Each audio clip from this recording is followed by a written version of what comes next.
State your name for the record. Ryan Connor for the record. Ryan, how are you today? I'm doing well. How are you? I'm doing okay. Do you mind if the Alright. pre-interview ends up being me interviewing you? Um, Nah, it probably. Yeah, we'll let you run this. You go no, for it. I'm not the best at being interviewed. Okay. Probably better at interviewing. Okay. And I don't like my face, so. All right. Well, that's a few strikes there. So what's your question? Since you're good at interviewing, apparently. Well, have you met Danny before? Oh yeah, many times. I haven't seen him in a while though. What was like the context of the meeting? Where I used did to you run meet into him him? at the cellar some, and then I did a show that he used to run a few times, and I've done the show before. Oh, you've done the show before. Yeah. How'd that experience go? Oh, wonderful. It was in a different location somewhere on the east side, which is why I thought this today was in East 42nd Street, which is why I was there, and then I checked the thing and came back. Mm-hmm. You were actually checking the Port Authority to see if. And then I got here. Yeah, and then I was like, "Is this a port?" Like, because I didn't see any numbers on any buildings, and then so I thought it was at Port Authority, and then I thought maybe it was at Chevy's. I thought we were just gonna have like a fucking chimichanga or something and talk. But then, broadcast live out of Chevy's. Yeah. Who knows? Who knows what they do They've these got days? the equipment set up and everything. Yeah. So. Tin Man was staying there for 9 hours. I don't want to be hard.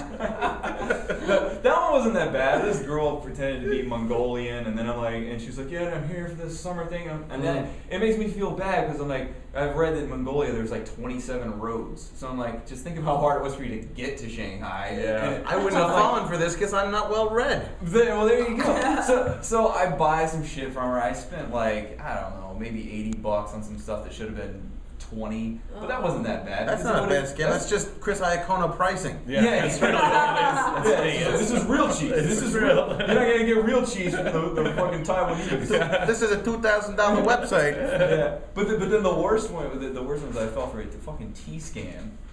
Where some girl stopped me. I'm almost at the hotel. Would you like some tea? This is coffee. Gotcha. $1,000. Yeah, wait. Stop! You were walking. Sorry. But they pulled me to this aside, and they're like, "Yeah, there's this ancient tea ceremony. It only happens like once every 20 years." See, it sounds fucking retarded, but when I was there, I was like, "This is an opportunity. Like, how could I let this pass me by?" And I also have a Chinese brother, and so I was thinking I can tell him I did the tea ceremony. Yeah.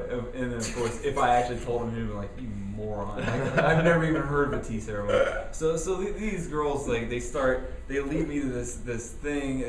It was a place that used to be an office building, I think. I don't even know if there was electricity. That's when you were raped. That's what I was going to say. Like, if I was a Tea girl... scam is rape. Why isn't it called the rape scam? If I was a woman, I would have had the rape whistle tucked to my leg. Exactly. I would have had a take back the night ceremony that night. Just walking around Shanghai, just rounding up people with whistles.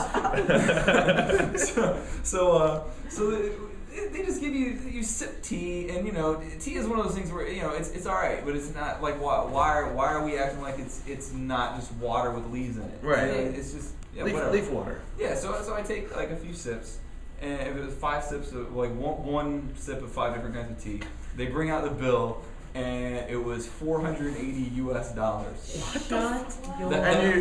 That's for the group of 4 of us. And at first I thought maybe this must be in yuan, because there's no way this was more than $6. Yeah. Because I just bought like a bunch of supposedly chicken on the street for 50 cents. Yeah. So there's no way tea is going to cost me that much. So the girls. This is in a regular restaurant. There were other people there. Oh no. Okay. You can tell it used to be an office building. So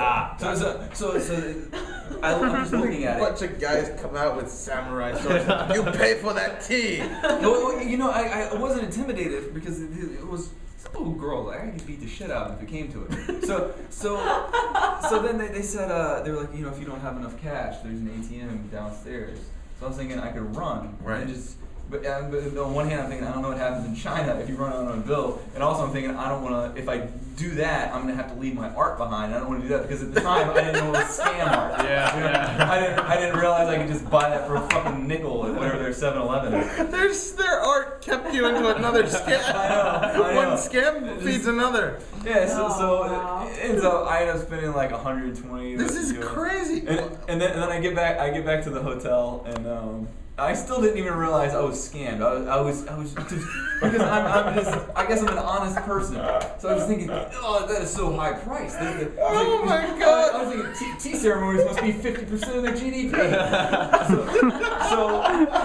So I was like, well, why are they doing those in the States? Because you make a shitload of money. So I get back to the hotel. I'm hanging out with the other comic I This is was. the most passive scam I've ever. It's terrible. It's terrible. Like, so yeah, I get back to the hotel and the other headliner, he'd been teaching this like writing course all day. He just got back, so he's like, "What'd you do today?" I was like, "I just bought some art, bought some tea."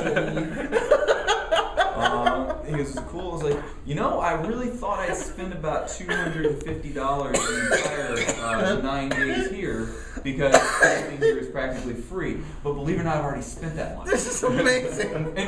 And he goes, "Oh, you fell for a couple scams?" I was like, "I don't think so." Son of a bitch! Damn you, tea scammers! Yeah, and then the fucked up. Oh, man. See, I bought some tea to take home to my mom, and then once I realized it was a scam, I was like, I can't give my mom keeping that scammy tea. now. Well, no, the thing is, the tea was really high quality, but at the same, He still believes it. no, Whatever you gotta tell yourself, dude. I got this- an authentic Chinaman to This is examine. So how did you think the show went in general? Oh, that was fun. I thought it was fun. I'm here with Ryan Connor, who just got scammed into appearing on Comical I Radio. did. I can't believe I fell for it. Lobel got me again. That one didn't really cost you anything except your time, and if you value your time, then it was quite a while. It's about $3 worth of my time. Yeah, I sell my time for $1.50 an hour, and this was a 2-hour round trip deal, so pretty big scam. So how did you think the show went in general? Oh, that was fun. I thought it was fun.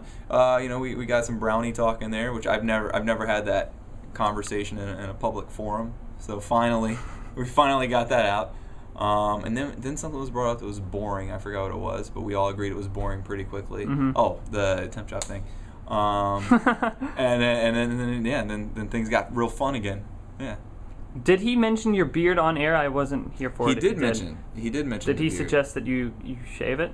No. Did you like it? We came. Well, there was no. Do you like my beard? I like your beard. Okay. You know, All right. we're grown ups. We're not going to do that to each other. Mm-hmm. But there was agreement that we'll both have beards, and that's the way it's going to be. You should check out if you want to see something funny.